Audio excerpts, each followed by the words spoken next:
Okay. So here we have a picture of Team Gleason. Steve Gleason here is to the left. It's him and his wife Michelle Gleason here in the middle. And we have him and his son Rivers right here to the right. Uh, So the main characters are Steve Gleason. Steve Gleason was a former NFL star for the New Orleans Saints. He is the central figure of this documentary and documents his life as his diagnosis of ALS progresses. ALS is amyotrophic lateral sclerosis. Michelle Gleason is Steve's wife. The documentary shows how Steve's diagnosis affects her and has to battle with becoming a new mother and care for Steve with the progression of his disease. Rivers Gleason is Michelle and Steve's son. He was born shortly after Steve's diagnosis and is the reason that Steve began documenting his life. Mike Gleason is Steve's father. The documentary shows the complexity of his and Steve's relationship as his ALS progresses. His and Steve's relationship is strained due to their beliefs. So here we have this film summary. The setting of this film, the documentary, is the physical setting of the film begins in New Orleans, the city that Steve played for in the NFL, and where Steve and Michelle began their life together. Okay, baby, go tell that. Sorry, excuse me. Steve and Michelle began their life there together in New Orleans. Steve also visits his hometown, Spokane, Washington, where his personal life and upbringing is explored, and also Steve and Mike's father-son dynamics. The emotional and situational setting is very intimate and domestic. Majority of the film takes place inside their home, and the film explores the domestic roles of their lives while battling with the disease and how it changed their lives. The film is also very domestic and intimate because it shows a lot of scenes of Steve in the hospital. It's very vulnerable. The plot is former NFL star Steve Gleason is diagnosed with ALS. Soon after diagnosis, he and his wife Michelle are given news that they are expecting a first child. Knowing that the disease will take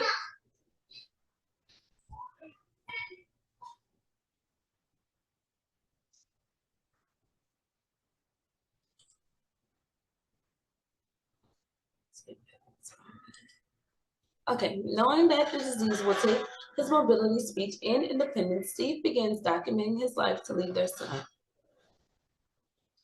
He documents his journey because he knows he's going to lose all these things, his speech, his mobility, and he wants to leave behind things for his son to have to remember him by before all the things that he lost. The documentary is very vulnerable in showing Steve through the progression of his disease and how it affects the people around him and their relationships.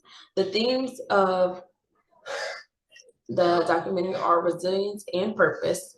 Purpose-driven leadership and courage in adversity. Steve has always been known to be really resilient. The film talks about how, a lot of people doubted him going back to when he was young. They always said he was too young to be a linebacker and all these things, let alone let it be a linebacker and, game changer in the NFL or even in college.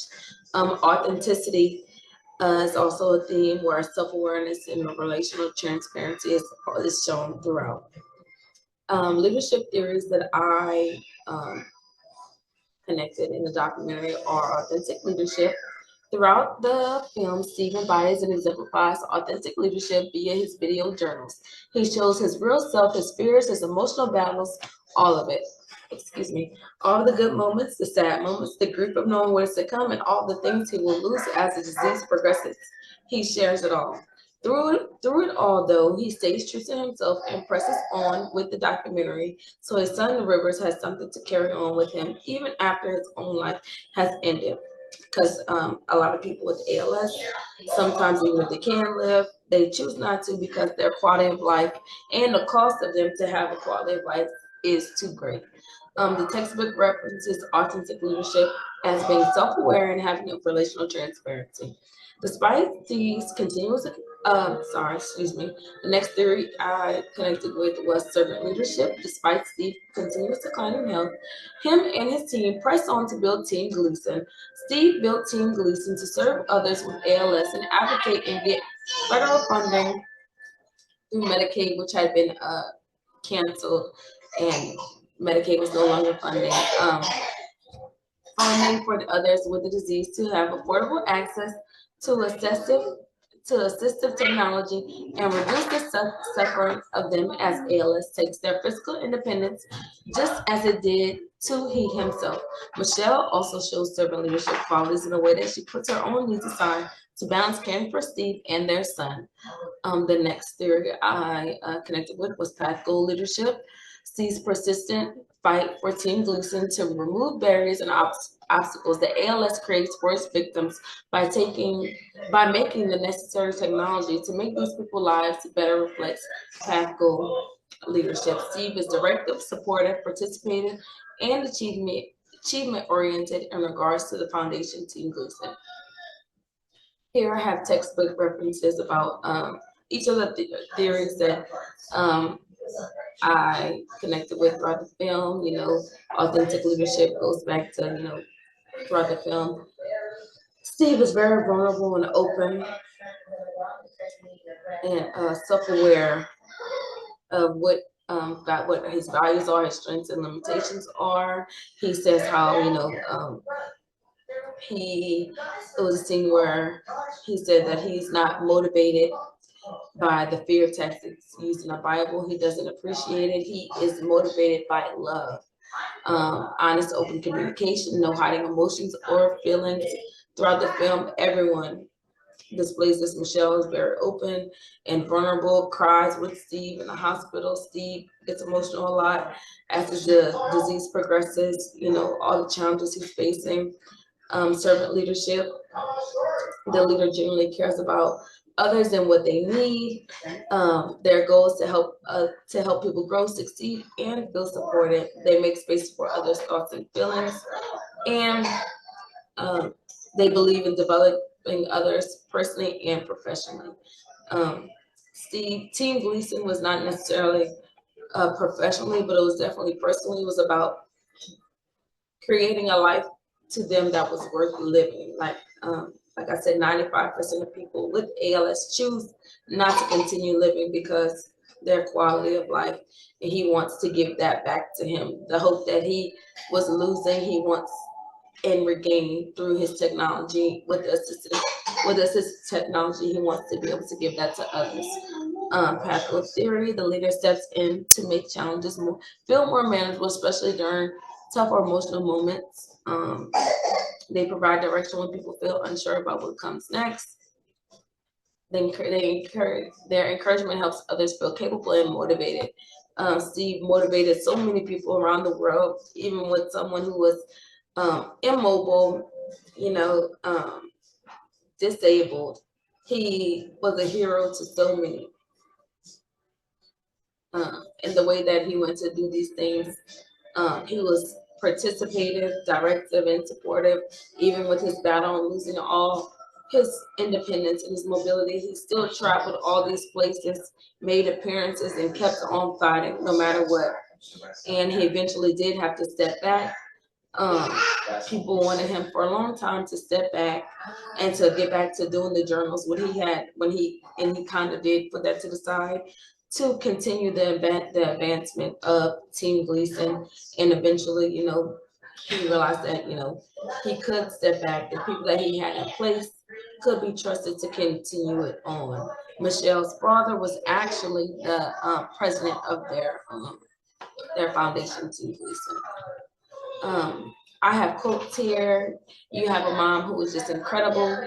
This is Steve talking about Michelle and how she has maintained Rivers and how she continues to help him, feed him, and clothe him. And she even has to, whenever he's going through these battles, she's the one cleaning up his trait and all these things. We had a badass unit. This is Michelle talking about her and Blair, you know, when Steve would be down, he would, her and Blair, would do any and everything, dances, everything to make him feel better. Moving on to authentic leadership, we have Michelle saying, "I'm not a saint. I've never been a saint. I just want to be a real person." You know, throughout the film, you know, she's true to herself. She's showing that, excuse me, this is not easy. This is not something that I plan to do or want to do, but I love my family and, you know, I'm going to do these things, but she wants to be able to express that this is hard. Things aren't easy. You are the rivers to my fire. This is Steve talking about their son Rivers that was to be born. You know, and he describes the river as, you know, fueling everything. A river fuels the environment around them, the animals, the nature, everything. And Rivers to him is going to fuel him to press on and to stay alive. And we have Pathful Leadership. I put together a good team to find solutions. This is Steve talking about, you know, how the team that he has put in place, he trusts them. He knows that even without him being hands-on, they will continue to press on for these victims. I have here a couple of other references and articles that I found that relate back to the theories that were talked about in the book. I really did enjoy reading these, and especially the discovering the leadership within. This quote right here at the bottom: long-term transformational approach to life and work, in essence, a way of being that has the potential to create positive change throughout society, which is directly what Steve was wanting to do and accomplish with Team Gleason. My key takeaways, for me, the key takeaway from the documentary that I found is the most relevant and impactful is that leadership is most effective with the implementation of servant leadership and when the leader has consistent presence. The way Steve, Michelle, and Team Gleason constantly show up for one another, despite challenges, demonstrates that great leaders don't just direct others, they provide stability, empathy, and support to their followers. I can apply this in my own life by being dependable and remaining consistent for others in difficult times. Here, I have pictures of my family, my youngest son, my oldest son, my parents, and my fiance, who I created this beautiful family with. You know, just takeaways is from the film that, you know, everything that Michelle did to care for the people around her and to keep everyone going and to keep pushing Steve to live and to keep nourishing her child, you know, it just shows that a lot of people have it much worse. And the way that she still cared for her family and cared for Rivers and cared for Steve is inspirational. And last